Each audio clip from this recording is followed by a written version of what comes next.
네, 오늘 우리가 함께 이 봉독한 말씀의 내용으로 우리가 또 며칠 동안 함께 살펴보았던 이 요한 사도가 기록한 요한 1서의 내용이 끝맺음 되어지고 있습니다. 처음 이 요한 1서 내용을 함께 나누기 시작할 때 말씀을 드렸던 것처럼 요한 사도가 이 요한 1서를 기록하게 된 그 배경에는 후대의 영지주의자들이라고 일컬어지는 이단들의 잘못된 가르침들이 자리하고 있었습니다. 그리고 그들이 당시 소아시아 지역의 여러 교회들을 다니며 또 그들 안에서 이야기했던 바는 고차원적인 영적인 지식과 그 교훈을 습득하기 위해서는 때로 육신적으로 부도덕하고 더러운 죄를 짓는 일들도 우리는 기꺼이 감내할 수 있다. 그러한 희생과 어떤 잘못된 모습을 경험해야 된다라고 할지라도 그로 말미암아 우리가 소유하게 되는 것이 영생에 이르는 귀하고 참된 지식이라고 한다면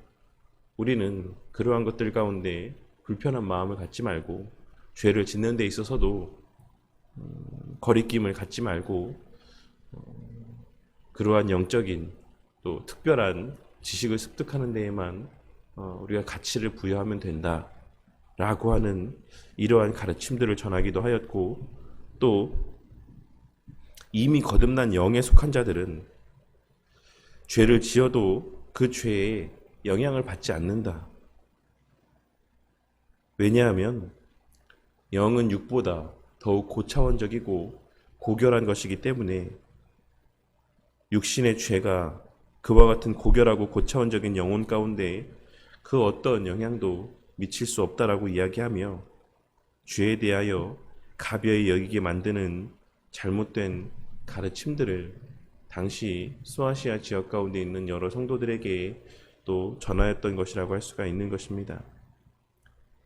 그들에게 있어 중요한 것은 육신으로 무엇을 행하는 것보다는 무엇인가 구원에 필요한 특별한 지식을 습득하게 되는 것, 소유하게 되는 것 뿐이었던 것입니다. 그리고 그러한 잘못된 가르침들로 인해 한 차례 홍역을 치른 소아시아 지역 교회들을 향하여서 요한 사도는 이 요한 1서에 기록된 말씀의 내용들을 통해 그들에게 바른 진리를 다시 한번 되새겨주고 있는 것입니다. 그런데 일반적으로 우리는 이 요한 1서의 내용을 사랑에 대한 권면의 말씀으로 이해하고 있는 경우가 많이 있습니다. 물론 이 요한 1서의 내용들 가운데에는 성도 간의 사랑을 매우 강조하고 있는 표현들이 많이 기록되어 있는 것이 사실입니다. 하지만 우리는 그러한 사랑의 내용들을 가득 담고 있는 이 요한 1서가 어떠한 말씀의 내용으로 끝맺음하고 있는지 또한 오늘 말씀을 통해 발견하고 깨달을 수 있어야지만 될 것입니다. 오늘 말씀에서 요한 사도는 우리가 구원받았다라고 하는 사실을 확신해라. 그리고 그 받은 구원 안에서 깨닫게 하신 하나님의 선하신 뜻대로 구하는 모든 것들은 다 응답되어질 것이다라고 하는 사실을 확신해라. 그리고 그것을 구하기 전에 이미 우리 가운데 하나님께서 그러한 은혜들을 허락해 주셨다라고 하는 사실 또한 믿고 확신하라고 말씀하고 있습니다. 그렇다면 그와 같이 그 응답이 확실하게 보장되어 있는 가운데 요한 사도는 도대체 무엇을 구하라고 말씀하고 있는 것이겠습니까? 이 본문 말씀에서의 요한 사도가 이미 받은 줄로 알라고 말씀하고 있는 그러한 확실한 기도의 제목, 간구의 내용들은 무엇이라고 할 수 있겠습니까? 오늘 말씀에서의 사망에 이르지 아니하는 죄와 사망에 이르는 죄는 특히 로만 카톨릭에서 많이 곡해되고 왜곡되어 적용되는 말씀의 내용 가운데 하나라고 할 수 있습니다. 오늘 말씀에서의 이 사망에 이르는 죄와 사망에 이르지 않는 죄는 구체적인 죄의 항목과 종류에 대해서 말씀하고 있는 것이 아닌 그 죄를 짓는 그 사람의 상태에 대한 말씀이라고 할 수가 있습니다. 요한사도가 16절에 기록된 말씀에서와 같이 사망에 이르는 죄가 있으니 이에 관하여 나는 구하라 하지 않노라 라고 말씀하고 있는 것은 우리가 기도를 해도 그 죄에서 돌이킬 수 있는 가망성이 없는 죄가 있다라는 사실을 말씀하고 있거나, 혹은 우리가 아무리 기도를 해도 그 죄에서 용서받을 수 있는 그러한 특별히 심각한 죄가 있다라는 사실을 말씀하는 것이 아닌, 그와 같은 죄, 어떠한 특별한 죄를 저지르는 어떤 마음가짐들이 그만큼 중한 죄, 도저히 용서받지 못할 만큼의 심각한 죄라는 사실을 깨닫게 하기 위한 의도에서의 표현이라는 사실을 우리는 깨달을 수 있어야지만 되는 것입니다. 그렇다면 여기서의 사망에 이르는 죄는 구체적으로 어떠한 모습을 의미하는 표현이라고 할 수 있겠습니까? 그것은 우리가 주일 오후 신학강좌 시간에도 잠깐 언급했던 바와 같이 성령 회방죄를 의미하는 것으로서, 이는 결과적으로 보았을 때 끝까지 주를 믿지 아니하고 의도적으로 주를 부인하는 죄, 죄가 무엇인지를 알면서도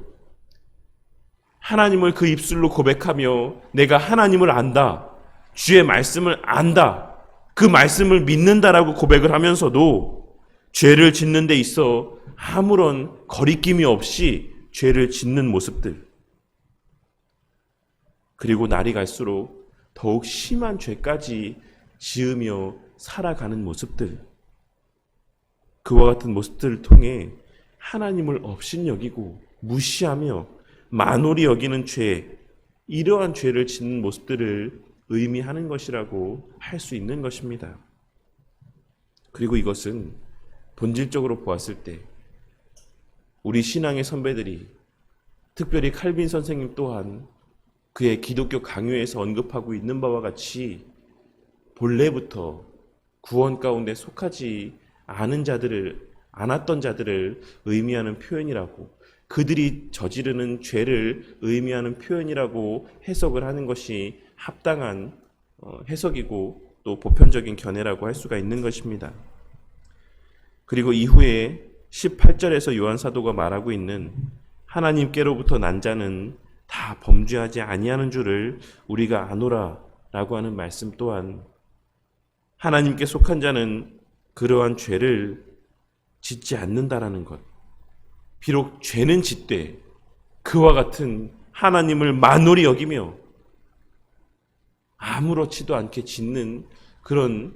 잘못된 모습들을 나타내 보일 수 없다라는 사실을 말씀하고 있는 것이라 할 수 있는 것입니다. 하지만 그것은 또한 저절로 되는 것이 아니다라고 하는 사실을 우리는 오늘 말씀에서의 마지막 권면의 말씀의 내용을 통해 발견하고 깨달을 수 있어야지만 될 것입니다. 하나님께 속한 자들은 저절로 그냥 가만히 있어도 그러한 죄를 짓지 않게 되어 가는 것이 아니라 그들 편에서의 또한 나타내 보여야 되는, 가져야 되는 마음가짐이 있다라는 사실을 요한 사도는 마지막 기록된 말씀의 내용을 통해 우리들에게 증거하고 있는 것입니다. 우리는 연약한 자들이라 늘 죄를 짓게 되어 있습니다. 하지만 그럼에도 불구하고 너희 자신을 지키기 위해 노력할 것을 말씀하고 있는 것이고, 바로 그 목적을 위해 하나님께서 허락하신 기도의 특권, 반드시 응답하여 주실 것이고, 우리가 기도하기 전에 이미 우리에게 허락하여 주신 그러한 간구의 내용들을 기도할 것을 말씀하고 있는 것입니다. 너희는 이미 하나님의 자녀다. 그러므로 죄를 짓지 않기 위해 기도해라. 죄와 싸울 수 있는 능력이 너희들 가운데 가득하기를 위해 기도해라. 의로운 삶을 살아갈 수 있기를 위해 기도해라. 하나님께서는 너희의 그와 같은 기도를 반드시 들으실 것이고 그 기도 가운데 반드시 응답하실 것이며 그 과정 속에서 우리가 그 기도를 하나님 앞에 고백하기 이전에 이미 하나님께서 우리에게 죄를 분별할 수 있는 분별력과 죄에 대한 민감함과